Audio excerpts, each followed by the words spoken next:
Tunakushukuru mpenzi mtazamaji wa channel zetu pendwa za Sauti ya Ukweli wa leo pamoja na Sanctuary. Tunakukaribisha tena katika somo la juma hili, kwa maana ya somo la 4 linalosema pambano linalosababisha mapambano yote. Fungu letu kiongozi linatoka katika kitabu cha Yoshua 10 na ule mstari wa 14. Tukiwa katika kitabu ni mwendelezo wa kitabu cha Yoshua. Nikukaribishe katika somo hili. Tutakuwa na mjadala kutoka kwa watumishi ambao wamejiandaa vyema. Mkono wangu wa kulia ni kaka Moses Fulgence ambaye tutakuwa pamoja naye, lakini mkono wangu wa kushoto ni kaka Ezon Julius, pia tutakuwa pamoja naye, ambao tutasikia kutoka kwao jinsi ambavyo somo hili lina mambo mengi ya kujifunza katika wakati wa sasa. Nimkaribishe kaka Moses Fulgence atufungulie kwa ombi, alafu tutaendelea na somo hili na mjadala ambao utasogeza karibu na Mwokozi. Karibu. Basi tuombe. Mtakatifu Baba yetu uliye juu mbinguni, tunakushukuru kwa muda huu tena, tunajikabidhi kwako tukiomba Roho yako Mtakatifu awe pamoja nasi, atuongoze, na hatimaye tunapokwenda kujadili neno lako, kile ambacho tutakijadili na kujifunza kikatujenga na kuendelea kutuimarisha kiroho, ili tuendelee kusogea karibu na msalaba wako zaidi, ukituongoza kutenda mapenzi yako na kutimiza kusudi lako katika maisha yetu. Kuwa pamoja nasi tangu mwanzo hadi mwisho, ni katika jina la Yesu nimeomba nikiamini. Amina. Asante kwa ombi zuri kutoka kwa kaka Moses. Kama nilivyokwisha kukuambia kwamba somo letu lina kichwa kinachosema pambano linalosababisha mapambano yote. Ni nini kitajiri katika somo hili? Tutaanza na swali la kwanza kwa kaka Moses. Tunamwona Yoshua akiwa katika pambano, katika uwanja wa pambano. Lakini katika kuwepo katika uwanja wa pambano, anatambua uwepo wa Mungu, uwepo wa amiri jeshi wa Bwana, wa jeshi la Bwana katika uwanja wa pambano. Na sisi tunapokuwa katika pambano kati ya wema na uovu, linatuhamasishaje? Na Yoshua alivyotambua ilimpelekea kuwa na kichwa mbele za Bwana. Tunapokuwa katika pambano kuu kati ya wema na uovu, linatuhamasishaje kuwa na kichwa mbele za Mungu kama ilivyokuwa kwa Yoshua? Karibu. Kama ambavyo umesema, kisa hicho kipo kwenye Yoshua 5:13 mpaka 15, ambapo tunaona Yoshua anatokewa na amiri jeshi.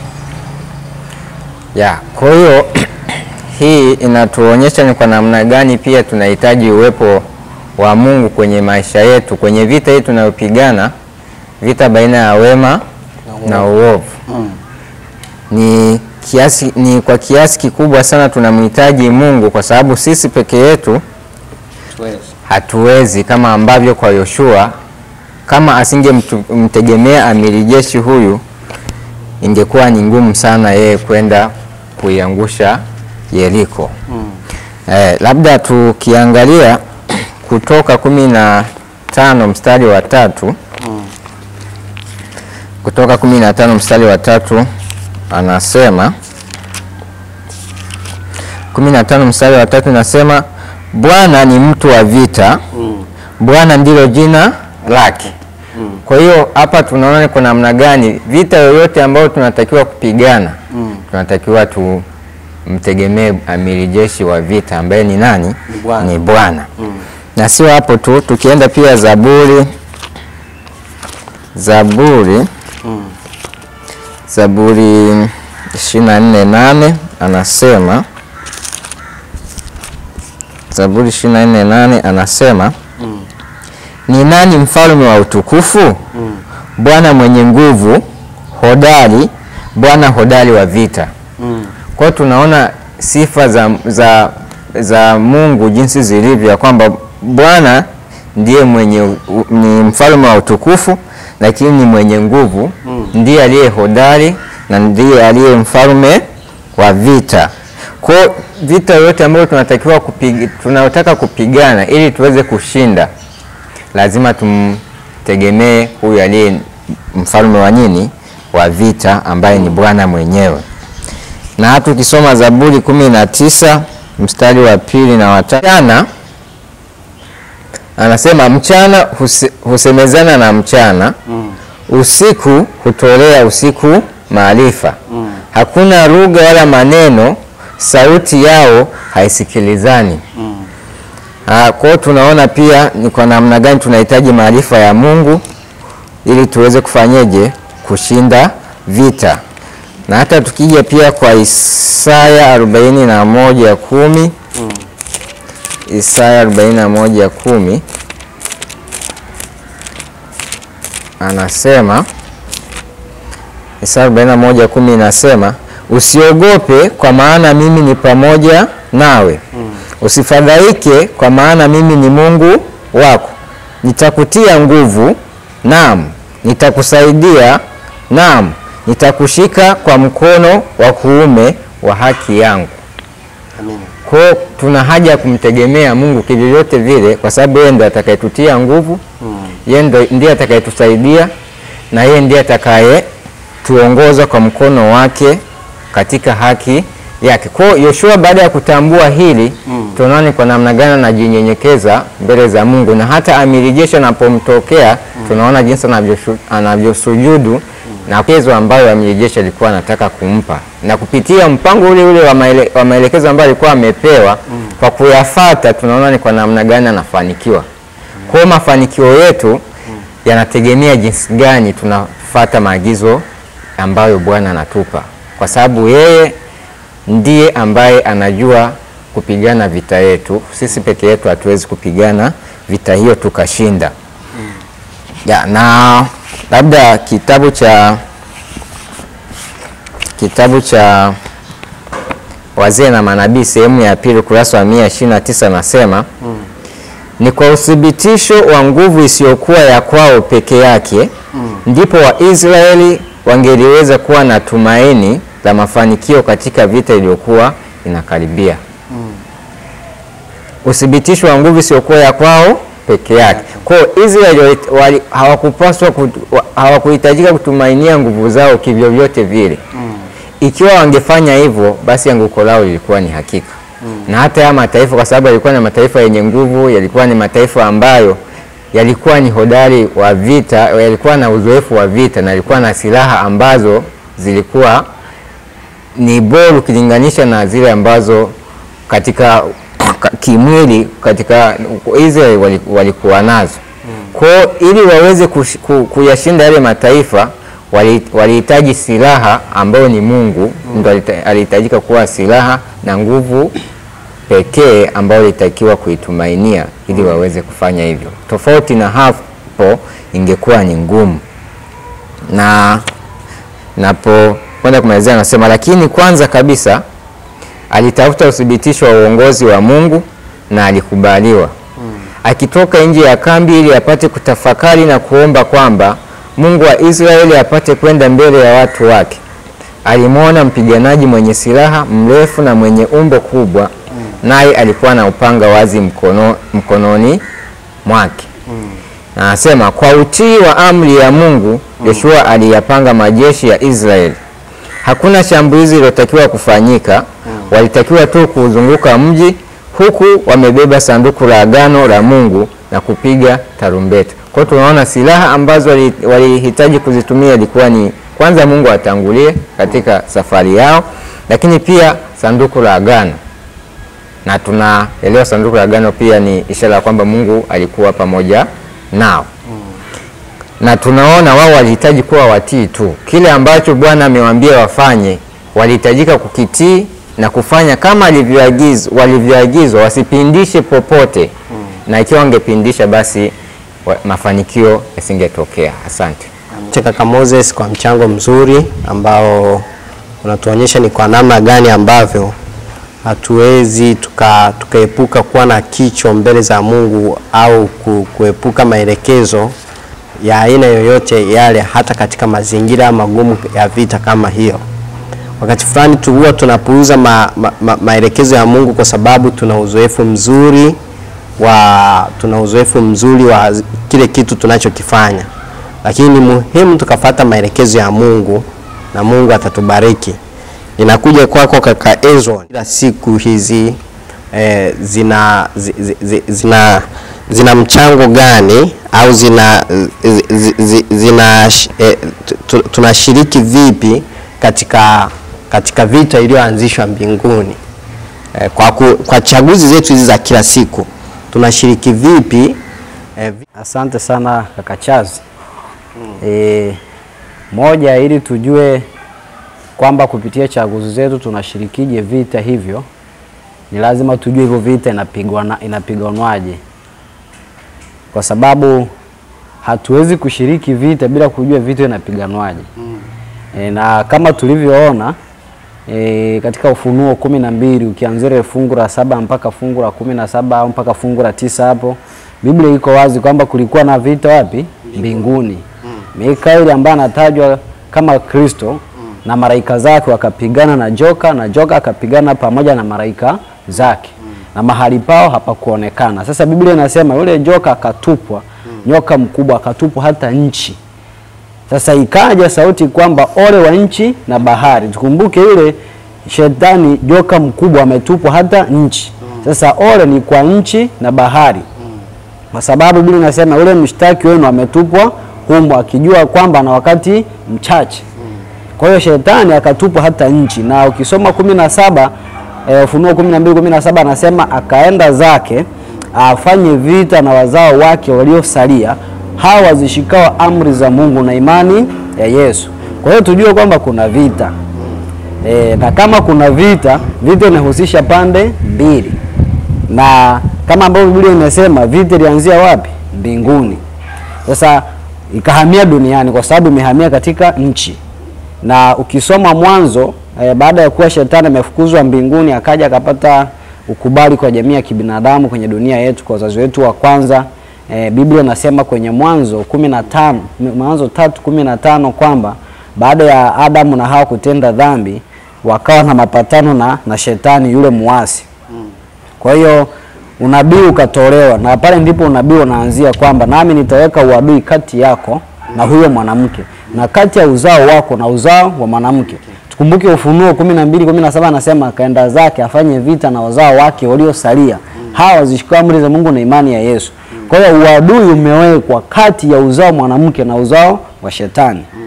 Na anaambiwa kwamba uzao wa mwanamke utaponda kichwa cha uzao wa nyoka na uzao wa nyoka utaponda kisigino cha uzao wa mwanamke.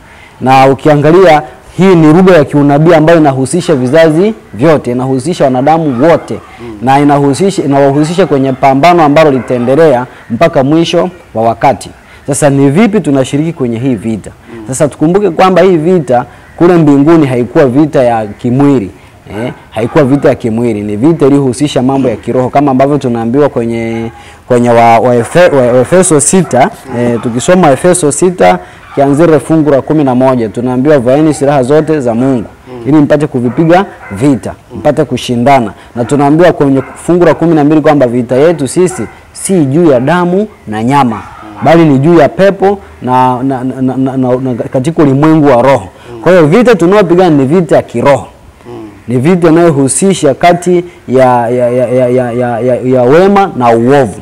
Sasa ni vipi tunaweza kushiriki kwenye hii vita? Tukumbuke kwamba amesema akaenda zake afanye vita na wazao wake waliosalia, wazishikao amri za Mungu na imani ya Yesu.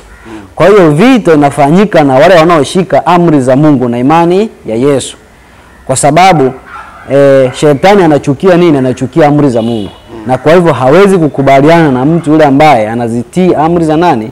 Amri za Mungu. Kwa hiyo ukichagua kuzitii amri za Mungu, utakabiliana na vita nani? Na vita ya shetani, kwa sababu pambano lake ni dhidi ya amri za Mungu. Hasa dhidi ya amri ya inayohusu nini? Ibada. Kwa sababu naye anataka ibada, anataka utii wa mwanadamu. Kwa hiyo ni lazima afanye vyovyote vile ili kuondoa utii wa mwanadamu kwa Mungu. Hasa utii wa ibada ambao unatangazwa katika amri ya 4, amri ya Sabato. Kwa sababu amri ya Sabato ndio amri pekee inayomtaja Mungu kama mtoa sheria na inamtaja kama mtawala na mahali anapotawala.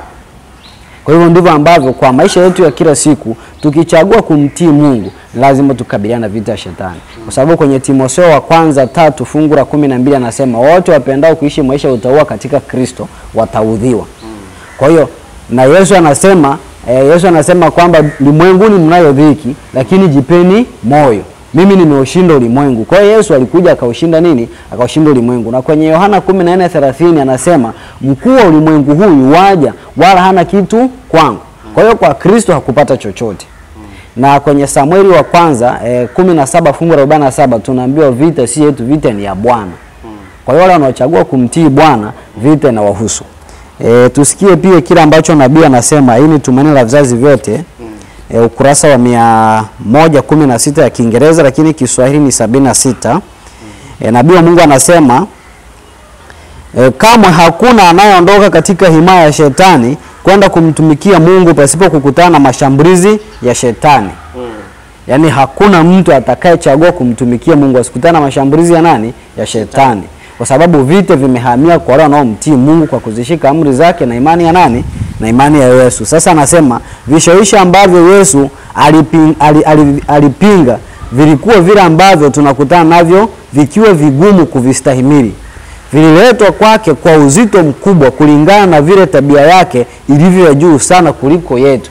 Kwa hiyo pia tujue kwamba mtu anapigana vita kulingana na tabia yake jinsi ilivyo. Yaani kama utii wako kwa Mungu ni utii wa hali ya juu, ndivyo ambavyo vita inakuwa kubwa zaidi. Yaani kadri ambavyo tunataka kumtii Mungu, ndivyo ambavyo pambano linazidi. Lakini habari njema ni hii kwamba vita si yetu, vita ni ya Bwana. Yeye atatupigania. Kazi yetu sisi ni kuvaa silaha za Mungu. Na tunaambiwa silaha za Mungu ni imani, tunaambiwa silaha za Mungu ni kweli ambayo ni neno la Mungu, lakini tunaambiwa silaha za Mungu ni haki ya Kristo. Kwa hiyo ni lazima tuvae silaha zote za Mungu ili tuweze kupinga mishale ya yule muovu. Vinginevyo hatutaweza. Asante. Asante kaka Hezron kwa maelezo mazuri hayo, kwa namna ambavyo kwa uchaguzi zetu za kila siku hizo za kumtii Mungu tunashiriki pambano hili, au kwa kuto kumtii Mungu, kwa kuchukua tu uzembe wa kuto kumtii Mungu kwa dakika chache unashiriki vita dhidi ya Mungu. Kwa hiyo ni jinsi gani ambavyo unakuja kugundua kwamba kwa siku moja tu unaweza ukawa umemuingizia shetani ushindi mkubwa, na kwa siku moja tu ukaleta ushindi mkubwa kwa Kristo, kwa sababu kwa mvuto wako wa dakika moja unaweza ukamsaidia mtu fulani kuongolewa, na kwa kweli ikawa ni sehemu mojawapo ya ushindi wa Kristo. Sasa kama Moses, narudi kwako kwamba tabia pambano kuu linathibitishaje tabia ya Mungu ya haki? Na ni kipi kiko hatarini endapo kwa sisi ambao tunasema hatufungamani na upande wowote, upande utakaoshinda ndio kuna wale watu ambao kwamba ashinde huyu mimi sina shida, ashinde huyu mimi sina shida. Vipi tunaposhindwa kuwa na kufungamana na upande wowote? Karibu. Asante kaka Charles. Kama ambavyo ametoka kuchangia kaka Hezron, tumeona vita hii ni vita ya kiroho, ambapo vita hasa kwa miisho hii imejikita kwenye Ufunuo 12 na 13 sura zile. Lakini pia tukija kwenye Ufunuo 14 mstari wa 6 mpaka wa 9, hapo tunaona pia ni vita ile pambano, ambapo hasa limejikita kwa upande wa ibada. Ni nani ambaye ni nani ambaye unamwabudu? Ibada yako unapeleka kwa Mungu au unapeleka kwa Mungu wa uongo, kwa maana ya shetani? Pambano limejikita zaidi katika hapo. Lakini kama ambavyo tumesema imani, haki ya Mungu inathibitishwaje? Natamani tuangalie kwanza haki ya Mungu ni nini. Nikisoma kutoka kwenye Kuishi kwa Imani ukurasa wa 91 nasema hivi: sheria ya Mungu huelezea njia zake na njia zake zote ni haki. Sheria yake huitwa haki yake. Hivyo tunasoma katika Isaya 51 mstari wa 6 na wa 7 ambayo nitainukuu kama ilivyoandikwa. Inueni macho yenu mbinguni, mkaitazame nchi chini. Maana mbingu zitatoweka kama moshi, na nchi itachakaa kama vazi, nao wakao ndani yake watakufa kadhalika. Bali wokovu wangu utakuwa wa milele, na haki yangu haitatanguka. Nisikilizeni ninyi mjuao haki, watu ambao mioyoni mwenu mna sheria yangu. Msiogope matukano ya watu, wala msifadhaike kwa sababu ya dhihaka zao. Na anaendelea anasema sheria ya Mungu ni haki yake. Na anasema na haki yake ina matendo yatendayo kazi. Kwa hiyo sheria ya Mungu ni uzima wa Mungu. Uzima wake ni kipimo cha haki. Chochote kifananacho na uzima wake ni haki, na kila kitu ambacho ni tofauti na uzima wake ni kosa. Kwa hiyo tunapozungumzia haki ya Mungu, tunajikita kwenye sheria ya nani? Ya Mungu, kwa maana ya tabia ya Mungu. Sasa tuende sasa inadhihirishwaje, inathibitishwaje kupitia pambano hili. Tukisoma Mhubiri 12, Mhubiri 12, Mhubiri 12 mstari wa 13 anasema hivi. Hii ndiyo jumla ya maneno yote yamekwisha sikiwa. Mche Mungu nawe uzishike amri zake, maana kwa jumla ndiyo impasayo mtu. Kwa kumbe tunathibitisha haki ya Mungu kwa kufanyeje? Kwa kumcha Mungu na kuzishika amri zake. Na si hivyo tu, tunaweza tukasoma pia Kumbukumbu ya Torati 32 mstari wa 4 anasema. Kumbukumbu ya Torati 32 mstari wa 4 anasema, yeye mwamba kazi yake ni kamilifu, maana njia zake zote ni haki.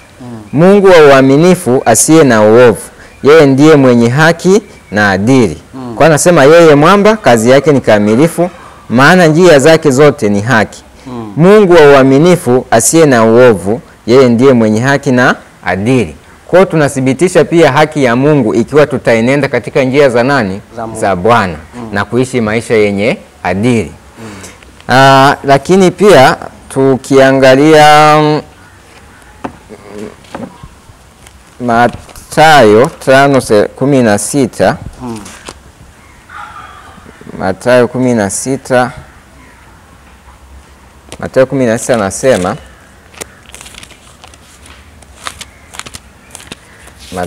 Mathayo 5:16 inasema hivi. Vivyo hivyo nuru yenu na iangaze mbele ya watu, wapate kuyaona matendo yenu mema, wamtukuze Baba yenu aliye mbinguni. Kwa pia kupitia sisi kutenda matendo mema tunamtukuza Mungu, na kwa kumtukuza Mungu tunathibitisha haki ya nani? Ya Bwana. Na tukiangalia pia Ufunuo 12:11, lakini pia 14:12 tunaona watakatifu ni wale ambao wanazishika amri za Mungu, lakini pia wana imani ya nani? Ya Yesu. Lakini pia ni wale ambao wana ushuhuda wa nani? Wana ushuhuda wa Yesu. Kwa ikiwa tutaishi ushuhuda wa Yesu kwa maana ya roho ya unabii, ikiwa tutazitii na kuziishi sheria za Mungu, lakini pia kupitia imani ya Yesu Kristo, hiyo pia ni njia ya kufanyeje? Ya kuthibitisha haki ya Mungu kwenye maisha yetu, lakini pia katika pambano linaloendelea. Sasa vipi kwa yule ambaye anasema nataka akae katikati, kwamba mimi nipo katikati, yeyote atakayeshinda nitaenda upande utakaoshinda? Tuna onyo gani kwa wale ambao tupo katikati? Tuangalie nikisoma Ufunuo 3, Ufunuo 3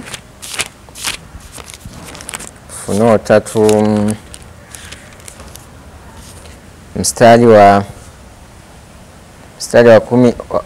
15 anasema hivi. Ufunuo 3:15 anasema, na yajua, labda nianzie 14, na kwa malaika wa kanisa lililoko Laodikia andika, haya ndiyo anenayo yeye aliye Amina, shahidi aliye mwaminifu na wa kweli, mwanzo wa kuumba kwa Mungu. Na yajua matendo yako ya kuwa hu baridi wala hu moto. Ingekuwa heri kama ungekuwa baridi au moto. Basi kwa sababu una uvuguvugu, wala hu baridi wala hu moto, nitakutapika utoke katika kinywa changu. Kwa kuna hatari kubwa sana ya kukaa katikati. Kuwa vuguvugu, kutokuwa moto na kutokuwa baridi. Wale wote ambao wapo katika nafasi hiyo, hatari iliyopo ni kwamba watatapikwa katika kinywa cha nani? Cha Mungu.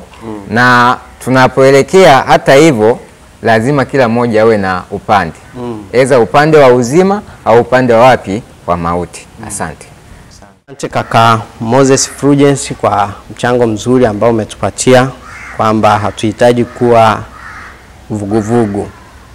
Ni hatari kutokuchagua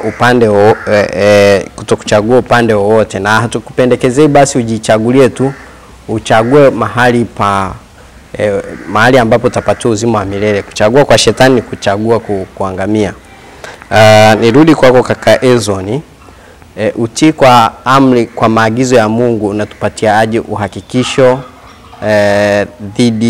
unatupatia aje uhakikisho wa ushindi dhidi ya hili pambano kati ya wema na uovu, zaidi sana kwa kile Mungu alichoahidi kwamba atatupigania, kwamba tunapozishika amri za Mungu tunakuwa na uhakika gani wa kushinda tunakoshindiwa na Mungu mwenyewe kwa kutii hizo amri? Asante sana kaka Charles. Ni lugha rahisi tu ambayo inapaswa kutumika, kwamba kanuni zilizotolewa na maagizo yaliyotolewa kwa Israeli ili kuweza kuvuka kutoka Misri kwenda Kanaani, ndiyo yale yanayotolewa kwetu leo ili tuweze kutoka katika utumwa wa dhambi twende Kanaani ya wapi? Ya mbinguni. Utakuja kugundua kwamba kama tulivyoona katika somo lililopita kwamba makumbusho ya neema, Bwana hahitaji kitu kipya. Kwa sababu alivyotaka kuthibitisha kwamba atakuwa pamoja na Yoshua, alitumia ishara ile ile aliyotumia kwa Musa, kukausha maji ya bahari ya Shamu, na hapa mto likaushwa kwa njia ile ile na kwa maelekezo yale yale. Sasa kielelezo ambacho tunaweza pia kukitumia kutusaidia jinsi ya kuona tunavyoweza kufanikiwa katika kutii maagizo ya Mungu, angalia hata utaratibu ambao Israeli walipewa na Yoshua, kwamba alipaswa kuzunguka mji wa Yeriko mara 6. Alafu ile siku ya 7 alipaswa kuzunguka mara 7. Yaani kazi yao ilikuwa ni kuzunguka. Vipi kama wangepuuza kile ambacho waliambiwa? Kuta zisingeanguka. Kwa hiyo unajua wakati mwingine njia ambayo Bwana amechagua sisi tunaona kama ni njia ambayo yani kwa nini iwe hivi? Lakini utii kwa kile ambacho Mungu ametoa ndicho kitakachotuwezesha kufanikiwa katika safari yetu ya wokovu.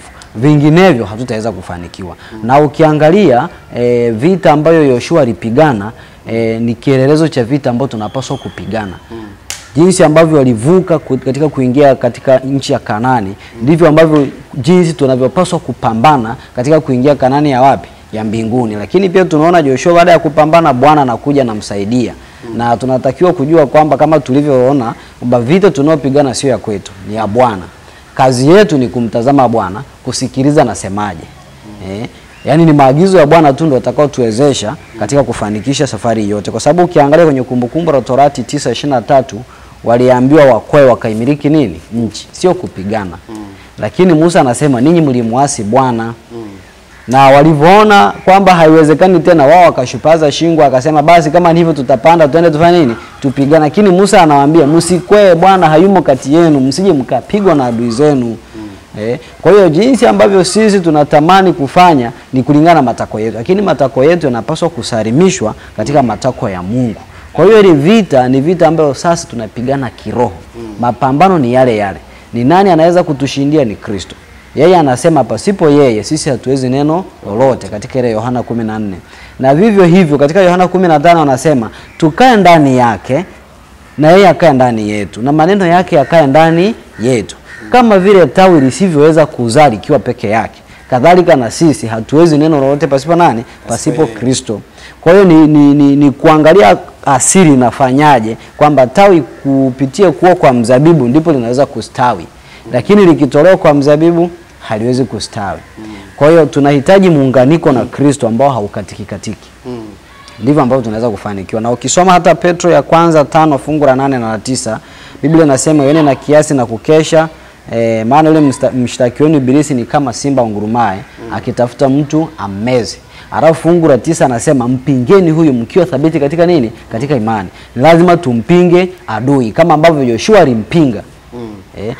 Kama ambavyo Yoshua alipigana ndivyo tunavyopaswa kupigana. Vita ile ni kielelezo cha vita ya kiroho. Vita ni ya Bwana, sio ya kwetu. Katika ile Samueli ya kwanza 17:47 ni Bwana atakayetushindia. Sisi tumeshirikishwa kwenye hii vita kwa sababu tu Bwana hakusudii kwamba sisi tuingizwe mbinguni kama abiria tu umeketi kwenye gari, kwamba upelekwe tu mbinguni bila kujua. Ni lazima tufanye kazi ya kupiga makasia huku na huku. Ni lazima tutumie jitihada zetu. Vinginevyo haitawezekana. Asante. Ezoni kwa jinsi ambavyo umetueleza vizuri kwamba jitihada zetu zinahitajika. Mungu hawezi akatenda pale ambapo mwanadamu anaweza akatenda. Na uwepo wa changamoto ni udhihirisho wa kwamba jinsi Mungu anavyoweza kutupigania. Na wakati fulani tunaweza tukaziona changamoto tukazani kwamba Mungu hajalizia kwamba tusiende. Lakini kuwepo kwa changamoto ni kutuonyesha kwamba ni jinsi gani jitihada zetu zinahitajika ili Mungu aweze kuziondoa. Hata kwa kuvuka tu mto wa Yordani ilihitajika kwanza makuhani wakanyage, waone mkono wa Bwana unavyotenda. Tunahitaji imani, na imani pekee kwa Mungu, na imani hiyo iendane na matendo. Sio tuamini tu alafu tusifanye chochote. Mungu atubariki. Tunapoenda kumalizia, narudi kwako kaka Moses. Pambano kuu linaimarishaje imani yetu linaimarishaje imani yetu kwa Mungu? Kwa maana kwamba kuwepo kwa pambano kuu kati ya wema na uovu linawezaje kuimarisha imani kwa Mungu? Kuwepo kwa pambano kunaimarishaje imani yetu kwa Mungu? Nitanukuu siku ya Alhamisi ambapo anasema bila kushusha viwango vya kanuni zake Mungu hushuka katika kiwango ambacho watu wake wapo, akidumu kuwaita warudi kwenye mpango, katika mpango ulio bora kabisa, imani katika uweza wa Mungu.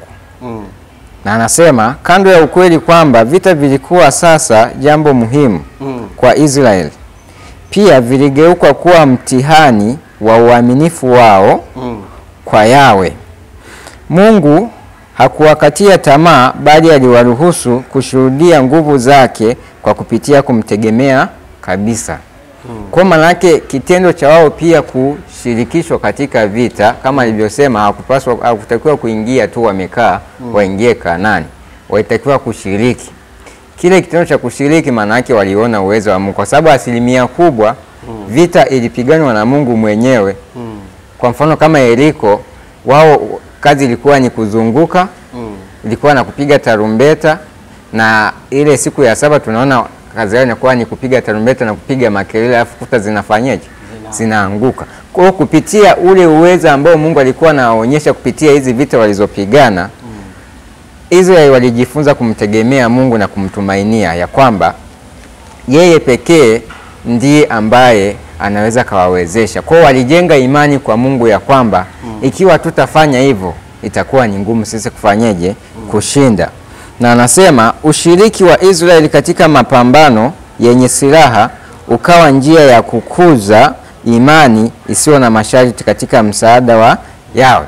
Na hii tunaiona hata ukija baada ya Yeriko kuanguka, tunaona wanaanza baada ya ule ushindi tunaona wanajitumainia kiasi kwamba Yoshua anatuma wapelelezi kwenda katika ufalme wa Ai.